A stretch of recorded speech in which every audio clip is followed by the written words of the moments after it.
আসলে ভাই, আমাদের যখন জন্ম হয়েছে, হিন্দু, বৌদ্ধ, মুসলমান, খ্রিস্টান, যত জাতি গোষ্ঠী আছে সবার কিন্তু মরণশীল। আজ হোক কাল হোক আমাদের সবাইকে দুনিয়ার মায়া ত্যাগ করে চলে যেতে হবে। তো আমাদেরকে সব সময় স্মরণ করতে হবে যে মহান রাব্বুল আলামিন আমাদেরকে সৃষ্টি করেছে, সেই মহান রাব্বুল আলামিন দরবারে আবার আমরা সকলে চলে যেতে হবে। এজন্য আমাদেরকে সবসময় মৃত্যুর কথা স্মরণ রাখতে হবে। যে কোনো মুহূর্তে আমাদের মৃত্যু হতে পারে। এজন্য আমরা সকলে ভালো কাজ করার চেষ্টা করব, যে ভালো কাজের বিনিময় আমাদের মহান রাব্বুল আলামিন সন্তুষ্ট হয়ে আমাদেরকে জান্নাত দান করবে। আমরা সব সময় প্রতিনিয়ত ভালো কাজ করার চেষ্টা করব।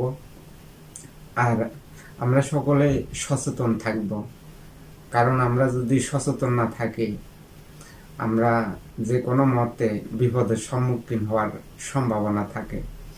এজন্য বিপদের ঝুঁকি থেকে বাঁচার জন্য আমাদের সবাইকে সতর্ক থাকতে হবে। আরেকটা কথা হলো, জামাত ইসলামের হাত থেকে মানুষ বাঁচার কোনো উপায় নাই।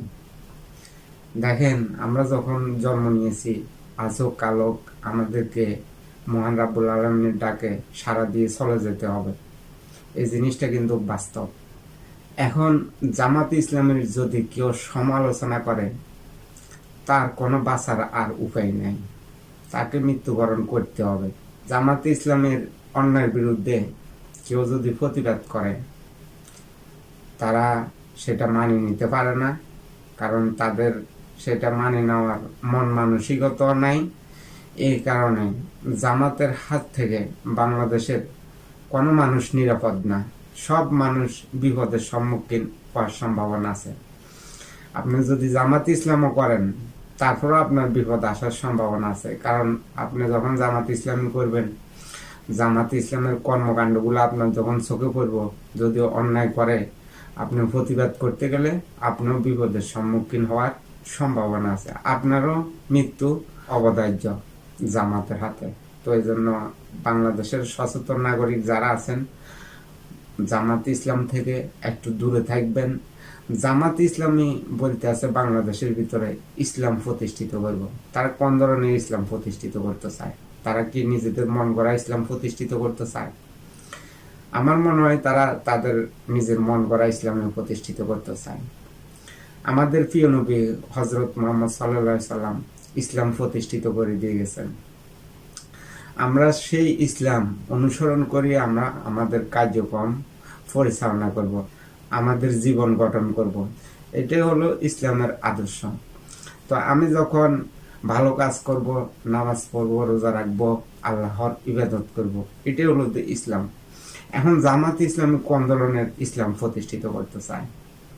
দেখেন, জামাত ইসলাম বলতে আছে একমাত্র ইসলামী দল ছাড়া, ইসলাম ব্যতীত অন্য কোনো দলকে যদি আপনি ভোট দেন, আপনি জাহান্নামী হবেন। তো এই সমস্ত ফতুয়া দিয়া বাংলাদেশের জনগণকে ভয়ভীতি দেখাতে আছে, শুধু তাদের দলের অন্তর্ভুক্ত আপনাকে করানোর জন্য। তো সবাই জামাত ইসলামের কাছ থেকে দূরে থাকবেন।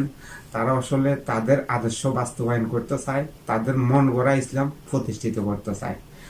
জামাতে ইসলামী আর অন্যান্য ইসলামী দলগুলো বলতে আছে তারা একমাত্র ইসলামের আদর্শ ধারণ করে। আসলে তাদের বাইরে যে দলগুলো আছে তারা কোনো ইসলামের আদর্শ ধারণ করে না। তারা এই কথাবার্তাগুলো বলতে আছে বাংলাদেশের জনগণকে, মানে বাংলাদেশের জনগণকে ভুলভাল বুঝাইতে আছে, ভুলভাল ফতুয়া দিয়ে বাংলাদেশের জনগণকে মগজ ধোলাই করতে আছে। তো দেখেন, যারা ইসলামী দল না, তারা কি ইসলামে বিশ্বাস করে না? তাদের ভিতরে কি ইমান আমল কিছু নাই? তারা এই জিনিসটাই বুঝাইতে চায়, যারা ইসলামী দল করে না তাদের কোনো ইমান আমল নাই, তারা ইসলাম ধর্মে বিশ্বাস করে না। মানে বাংলাদেশের জনগণকে ধোঁকা দেওয়ার জন্যই জামাত ইসলামী এই কথাবার্তাগুলো বলতে আছে। যারা নন ইসলামী দল, তাদের মধ্যে অসংখ্য মানুষ আছে ইসলামের আদর্শ ধারণ করে, ইসলামে বিশ্বাস করে, কিন্তু জামাত ইসলামী বাংলাদেশের জনগণকে বিভিন্নভাবে ভুলভালভাবে ফতুয়া দিয়ে বোঝানো শুরু করছে তারা কোনো ইসলামী দল না, তারা ইসলামের আদর্শ বাস্তবায়ন করতে চায় না। এইটা বুঝাইতে চায় বাংলাদেশের জনগণকে জামাত ইসলামী। এই জন্যই জামাত ইসলামীকে বাংলাদেশের জনগণ মুনাফেক বলে থাকে। তো এই মুনাফেকের হাত থেকে আপনাকে বাঁচতে হলে আপনাকে সচেতন হতে হবে, বাংলাদেশের সচেতন মানুষদেরকে সাবধান হতে হবে। জামাত ইসলামের হাত থেকে আপনি নিজে বাঁচতে হবে, আশেপাশের লোকদেরকে বাঁচাতে হবে। কারণ জামাত ইসলামের এই ফতুয়া দোকার ভিতরে যদি পড়েন, আপনার ইমান আমল সবকিছু নষ্ট হয়ে যাওয়ার সম্ভাবনা আছে।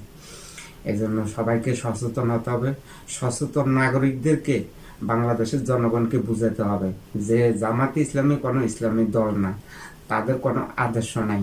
তারা তাদের নিজের মন গড়া ইসলাম প্রতিষ্ঠিত করতে চায়, তাদের নিজের বানানো ইসলাম তারা প্রতিষ্ঠিত করতে চায়।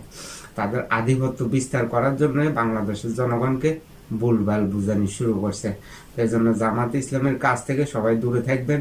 আর জামাত ইসলামী বর্তমানে বাংলাদেশের জনগণকে ভয়ভীতি দেখাতে আছে। দেখেন, জামাত ইসলামী এখন বাংলাদেশের জনগণের জন্য একটা আতঙ্ক। কিভাবে আতঙ্ক আপনারা ভিডিওটা দেখলে বুঝতে পারবেন। জামাতে ইসলামের অন্যায়ের বিরুদ্ধে যদি কেউ কথা বলে, তার মৃত্যু অনিবার্য মৃত্যু হবে। কারণ জামাতে ইসলামের বিরুদ্ধে কেউ কথা বলে এ পর্যন্ত পার পায়নি। জামাতে ইসলামী মব সৃষ্টি করে মানুষকে হত্যা করে। তো আপনি যদি জামাতে ইসলামের অপরাধের বিরুদ্ধে কথা বলেন, আপনাকেও হত্যা করবে জামাতে ইসলামী। তো এই জন্য সবাই জামাতে ইসলামী এই দলটাকে প্রত্যাখ্যান করবেন। যদি প্রত্যাখ্যান না করেন, আজও কালো আপনার উপরে বিপদ আসার সম্ভাবনা আছে। কারণ আমরা ইসলাম ধর্মে বিশ্বাস করি, আমরা সকলে ইসলাম ধর্মের অনুসারী। কিন্তু জামাতে ইসলামী এখন বলতে আছে তারাই শুধু ইসলাম ধর্মের অনুসারী, আর কেউ ইসলাম ধর্ম বিশ্বাস করে না। এই কথা বলে বাংলাদেশের জনগণকে ধোঁকা দিতে আছে। তো এই জন্য বাংলাদেশের সর্বস্তরের জনগণ, সচেতন নাগরিক সবাই সতর্ক থাকবেন। এই জামাত ইসলামের এই ধোঁকার ভিতরে যদি পড়েন, আপনার ইমান আমল ন্যায় সব কিছু বরবাদ হয়ে যাবে।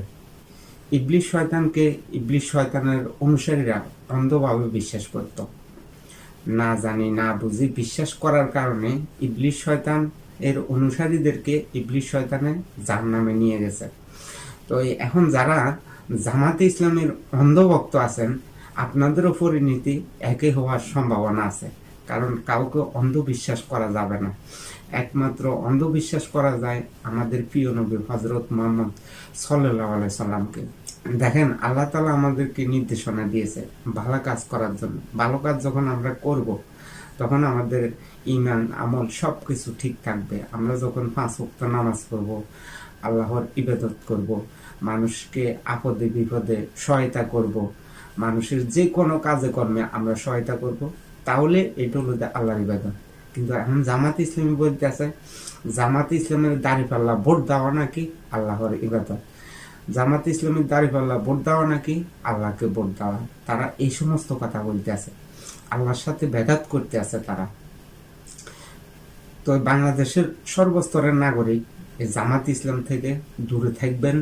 আপনারা সচেতন হবেন, আশেপাশের মানুষকে বুঝাবেন, সবাইকে সচেতন করে তুলবেন। যদি সচেতন করে না তুলতে পারেন, তাহলে জামাত ইসলামের হাতে যদি বাংলাদেশ চলে যায়, আপনার আর কোনো নিরাপত্তা থাকবে না। জামাতের হাতে আপনার মৃত্যু হবে। কারণ আজও কালো আপনি জামাতের অন্যায়ের বিরুদ্ধে কথা বলবেন, কথা বললে আপনার মৃত্যু অনিবার্য, আপনাকে মৃত্যুবরণ করতে হবে। কারণ জামাতের অন্যায়ের বিরুদ্ধে কেউ কথা বলতে পারবে না।